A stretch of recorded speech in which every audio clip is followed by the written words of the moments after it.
नमस्ते, कैसे हैं आप? स्वागत है आपका हमारे चैनल इग्नू पाठशाला 7 में। आज हम शुरू करने जा रहे हैं एक ऐसा अध्याय जो हम सबकी जिंदगी से जुड़ा है। एक ऐसा शब्द जो हम रोज सुनते हैं, जिस पर हम गर्व भी करते हैं। बिल्कुल। आज हम गहराई से समझेंगे लोकतंत्र यानी डेमोक्रेसी के विचार को। हमारे पास इंदिरा गांधी राष्ट्रीय मुक्त विश्वविद्यालय की एक बहुत ही अच्छी पाठ्यपुस्तक की इकाई 8 है। और हम ये समझने की कोशिश करेंगे कि लोगों का शासन, इस लाइन का असल में मतलब क्या है, इसके अलग-अलग रूप क्या हैं और क्यों ये आइडिया जितना सरल लगता है उतना ही जटिल भी है। और हम लोकतंत्र के भीतर जो कुछ बुनियादी तनाव हैं, हम्म उन पर भी बात करेंगे। हम्म जैसे स्वतंत्रता और समानता के बीच का संघर्ष, ये एक बहुत बड़ा मुद्दा है। हाँ, और विदेशों में लोकतंत्र को बढ़ावा देने से जुड़े विवाद भी हैं। बिल्कुल। तो चलिए सबसे बुनियादी बात से शुरू करते हैं।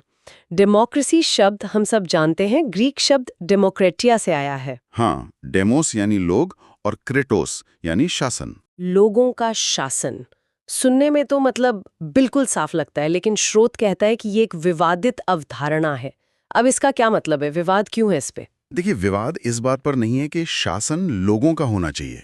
इस पर तो लगभग सब सहमत हैं। अच्छा। विवाद इस पर है कि इसे लागू कैसे किया जाए। और यहीं पर स्रोत के मुताबिक एक क्लासिक तनाव सामने आता है, स्वतंत्रता और समानता के बीच का तनाव। स्वतंत्रता बनाम समानता, इसको थोड़ा आसान भाषा में समझाइए। तो अंग्रेजी उदारवादी परंपरा जो है, वो स्वतंत्रता पर बहुत जोर देती है। वो कहती है कि व्यक्ति की आजादी सबसे ऊपर है, सरकार को कम से कम दखल देना चाहिए। हर कोई अपनी तरक्की के लिए पूरी तरह से आजाद हो। हाँ, लेकिन फिर फ्रांसीसी परंपरा से निकली सोच कहती है कि नहीं, असली लोकतंत्र तब है जब समाज में बराबरी हो। अगर राज्य सबको बराबर करने के लिए हस्तक्षेप नहीं करेगा, तो अमीर और गरीब के बीच की खाई तो बढ़ती ही जाएगी।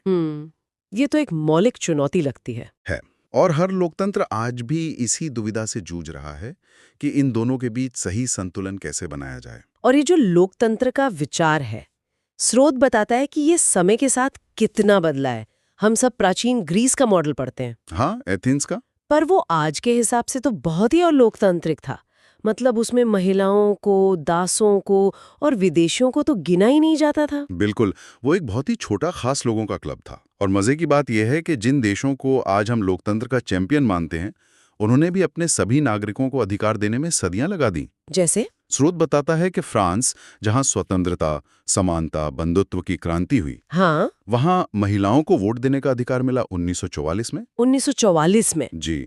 ब्रिटेन में 1928 में और अमेरिका में अफ्रीकी अमेरिकियों को पूरी तरह से वोट का अधिकार 1965 में मिला। ये तो सच में चौंकाने वाली बात है ना? हम्म और इसी बेजी में स्रोत भारत का उदाहरण बहुत ही अनोखे तरीके से पेश करता है। हम्म भारत ने 1950 में, मतलब अपनी स्थापना के साथ ही, सार्वभौमिक वयस्क मताधिकार को अपना लिया था। बिना किसी भेदभाव के। हाँ, ये उस समय के कई पश्चिमी देशों के मुकाबले कहीं ज्यादा प्रगतिशील कदम था। ये दिखाता है कि लोकतंत्र एक एक प्रक्रिया है, कोई स्थिर अवस्था नहीं। और इसी प्रक्रिया को समझने के लिए स्रोत में सैमुअल पी हंटिंगटन के लोकतांत्रिकरण की 3 लहरों वाले सिद्धांत का भी जिक्र है। हाँ, ये बहुत ही दिलचस्प प्रारूप है। हंटिंगटन ने कहा कि लोकतंत्र का प्रसार कोई सीधी एक रेखीय प्रगति नहीं है, ये लहरों के रूप में आया है। लहरें। हाँ, हाँ। पहली लहर 19वीं सदी में आई, फिर एक उल्टी लहर भी आई जब तानाशाही ने वापसी की, फिर द्वितीय विश्व युद्ध के बाद उपनिवेशवाद की समाप्ति के साथ दूसरी लहर आई, और फिर 1970 के दशक से शीत युद्ध की समाप्ति तक तीसरी लहर। ये सबसे बड़ी लहर थी शायद। बिल्कुल। और स्रोत ये भी सवाल उठाता है कि क्या 2011 का अरब स्प्रिंग चौथी लहर थी। तो ये प्रारूप दिखाता है कि लोकतंत्र का प्रसार एक वैश्विक संघर्ष है, जिसमें उतार चढ़ाव आते रहते हैं। ये कोई आसान रास्ता नहीं है। ठीक है, तो अब लोकतंत्र के उन विभिन्न प्रकारों को समझते हैं जो स्रोत में दिए गए हैं। ये सिर्फ वोटिंग से कहीं ज्यादा है। हाँ, ये सिर्फ वोटिंग नहीं है। शुरुआत होती है प्राचीन ग्रीस के क्लासिकल डेमोक्रेसी से, जहां सीधी भागीदारी थी। हाँ, आम सभाओं में सीधी भागीदारी। लेकिन जैसा हमने कहा, ये बहुत ही गैर समावेशी था। और यहीं पर हमें प्लेटो से लोकतंत्र की पहली बड़ी आलोचना मिलती है। प्लेटो, उन्होंने क्या कहा था? प्लेटो का तर्क था कि जनता, मतलब भीड़, वो अज्ञानी होती है और भावनाओं में बहकर गलत फैसले लेती है। उन्होंने शासन के लिए बुद्धिमान दार्शनिक राजाओं की वकालत की। दार्शनिक राजा मतलब शासन कुछ गिने चुने बुद्धिमान लोग करे। बिल्कुल, ये लोकतंत्र पर एक तरह का अभिजात हमला था। वाह, फिर स्रोत आधुनिक विचारों पर आता है। मुझे विमर्शी लोकतंत्र यानी डिलिब्रेटिव डेमोक्रेसी ने बहुत प्रभावित किया। ये सिर्फ वोट देने के बारे में नहीं है, नहीं, ये उससे कहीं आगे की बात है। बल्कि वोट से पहले होने वाली चर्चा की गुणवत्ता के बारे में है। आपने बिल्कुल सही नब्ज पकड़ी है। जॉन रॉल्स और जर्गन हैबरमास जैसे विचारक तर्क देते हैं कि कोई भी निर्णय सिर्फ इसलिए वैध नहीं हो जाता कि वोटों की गिनती में वो जीत गया। तो फिर वो वैध कैसे होता है? वो वैध तब होता है जब उस पर एक निष्पक्ष और तर्कसंगत विचार विमर्श हुआ हो। लक्ष्य यह है कि लोग अपने छोटे मोटे स्वार्थ से ऊपर उठकर सार्वजनिक भलाई के बारे में सोचें। ये तो बहुत आदर्शवादी लगता है, लेकिन स्रोत इसकी तुलना एक बिल्कुल अलग चीज से करता है। मार्क्सवादी परंपरा से निकले जन लोकतंत्र यानी पीपल्स डेमोक्रेसी से। ये तो बिल्कुल अलग लगता है। ये है क्योंकि ये पश्चिमी प्रारूप की राजनीतिक समानता के बजाय सामाजिक और आर्थिक समानता को प्राथमिकता देता है। मतलब ये कि जब तक समाज में अमीर गरीब का भेद है, तब तक वोट की समानता एक दिखावा है। इसकी शुरुआत सर्वहारा क्रांति के बाद होती है।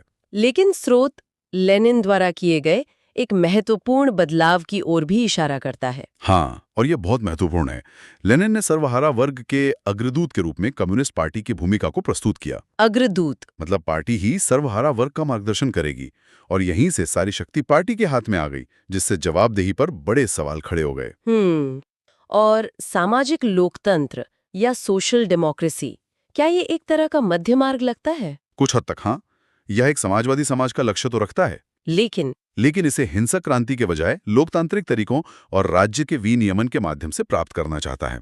ये लोकतंत्र को समाजवादी आदर्शों को पाने का एक उपकरण मानता है, न कि सिर्फ एक पूंजीवादी दिखावा। और अंत में ई डेमोक्रेसी के साथ भविष्य की ओर भी एक इशारा है।